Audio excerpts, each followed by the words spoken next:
Halo semua, pada video ini kita akan belajar mengenai sejarah Muhammad yang perlu diketahui oleh umat Kristen dan mungkin belum diketahui oleh umat Muslim.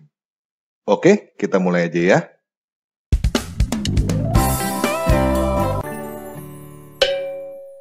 Nah, menurut tradisi, Muhammad lahir pada tahun 570 Masehi dari seorang ibu yang bernama Aminah di Mekah. Ketika berusia 40 tahun, Muhammad mendapatkan wahyu dari seorang malaikat yang disebut Jibril pada gua yang bernama Hira. Pada tahun 622, dia pindah dari Mekah ke Madinah. Peristiwa ini disebut hijrah dan umat muslim menghitung tahun mulai dari peristiwa ini. Kemudian, Muhammad berhasil mengislamisasi dan mempersatukan seluruh suku Arab. Muhammad meninggal pada tahun 632 dengan mempunyai beberapa orang istri, di antaranya bernama Zainab dan Aisyah. Nah, semua data yang barusan kita dengar didapat dari referensi yang disebut dengan hadis. Sederhananya, hadis adalah biografi tentang Muhammad. Salah satu hadis yang tertua dan paling terkenal adalah hadis Sahih Al-Bukhari yang selesai ditulis sekitar tahun 846, 212 tahun setelah Muhammad meninggal.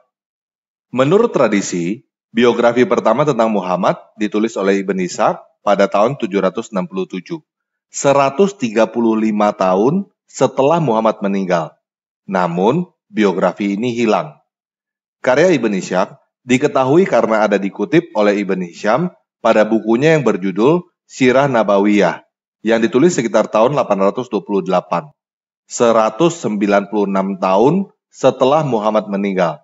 Dan At-Tabari yang ditulis sekitar tahun 915, 283 tahun setelah Muhammad meninggal. Nah, coba sekarang kita perhatikan.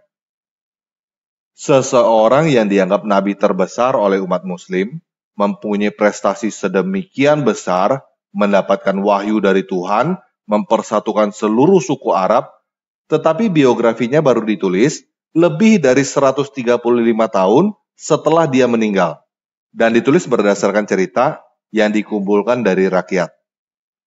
Ada yang aneh gak?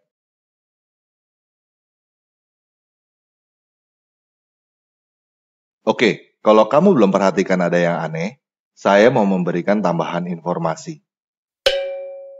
Menurut tradisi, setelah Muhammad meninggal, kepemimpinan diteruskan oleh khalifah, yang artinya penerus. Pertama, diteruskan oleh para sahabat Nabi, yaitu Abu Bakar yang hanya memerintah selama 2 tahun, lalu meninggal karena sakit. Kemudian, diganti oleh Umar bin Khattab yang memerintah selama 10 tahun, lalu mati dibunuh.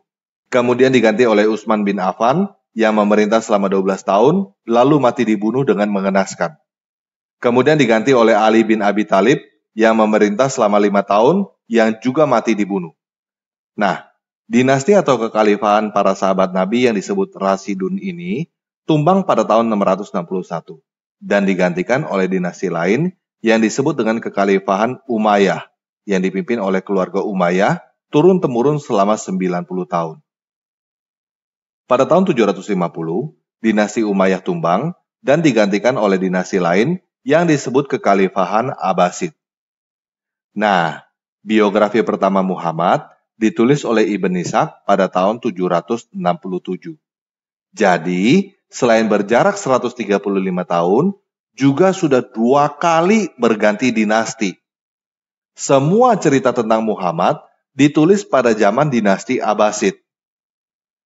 Kalau teman-teman perhatikan, tentunya akan timbul pertanyaan, kenapa semua cerita tentang Muhammad baru ditulis pada zaman Abbasid? Apakah dinasti Rasidun dan Umayyah yang sedemikian besar tidak punya satu orang pun yang mau menulis tentang sang nabi besar?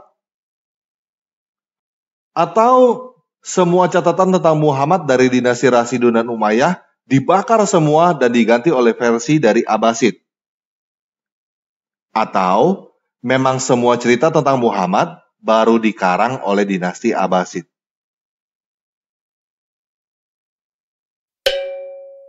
Nah, kalau kita kilas balik sejarahnya, persatuan bangsa Arab terjadi pada zaman Rasidun. Kemudian, Wilayah kekuasaan mencapai puncaknya pada zaman Umayyah.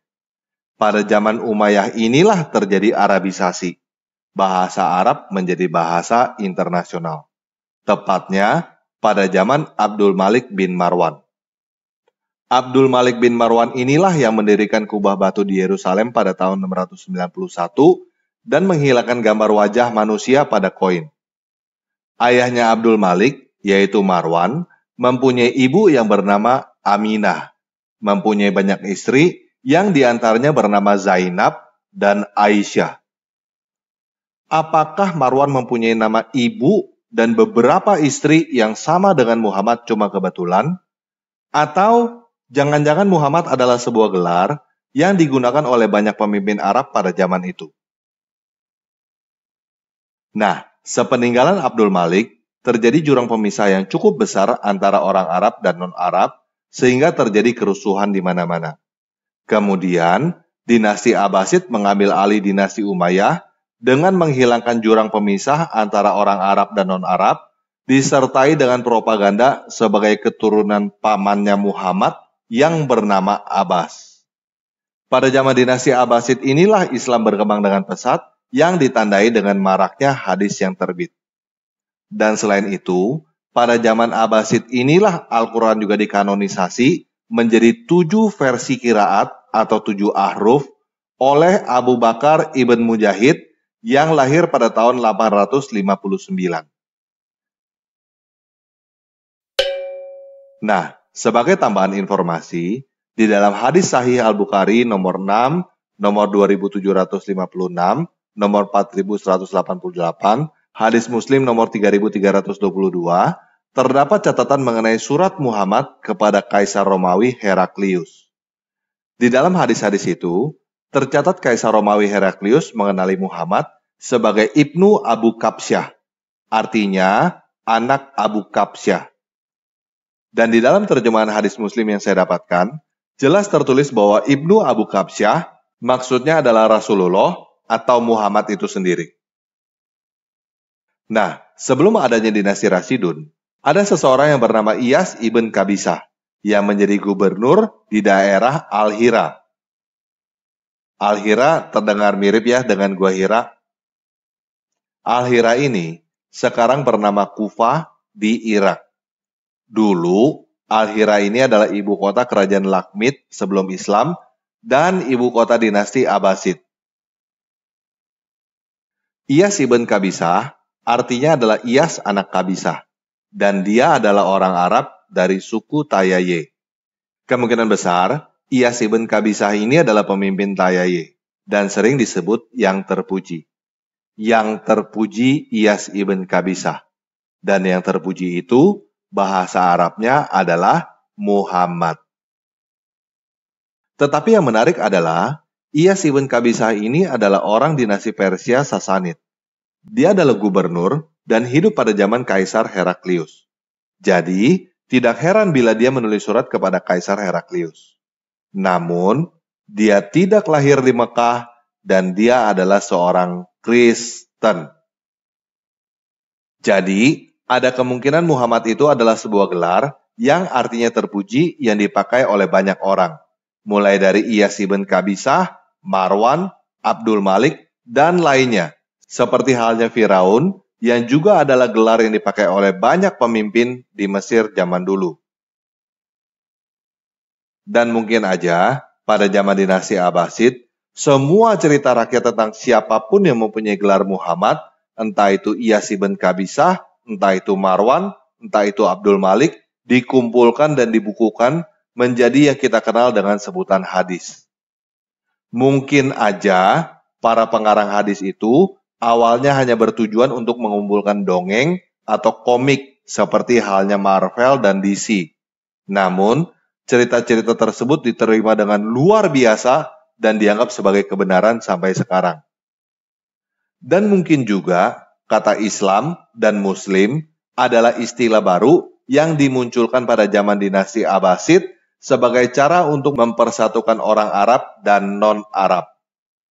Semua ini masih kemungkinan. Namun, yang pasti, semua cerita tentang sang Nabi Muhammad itu diterbitkan pada zaman dinasti Abbasid.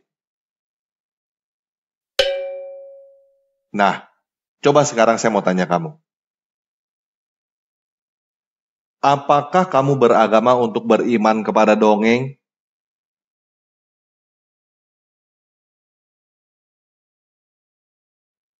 Untuk apa kamu mempercayai dongeng sebagai kebenaran kan?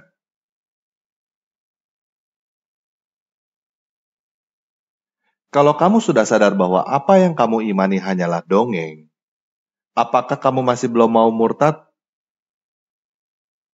Nggak usah buang waktu untuk beriman kepada dongeng. Kamu bukan anak kecil kan? Oke, sekian video kali ini. Yesus Kristus penguasa saya, mengasihi kamu.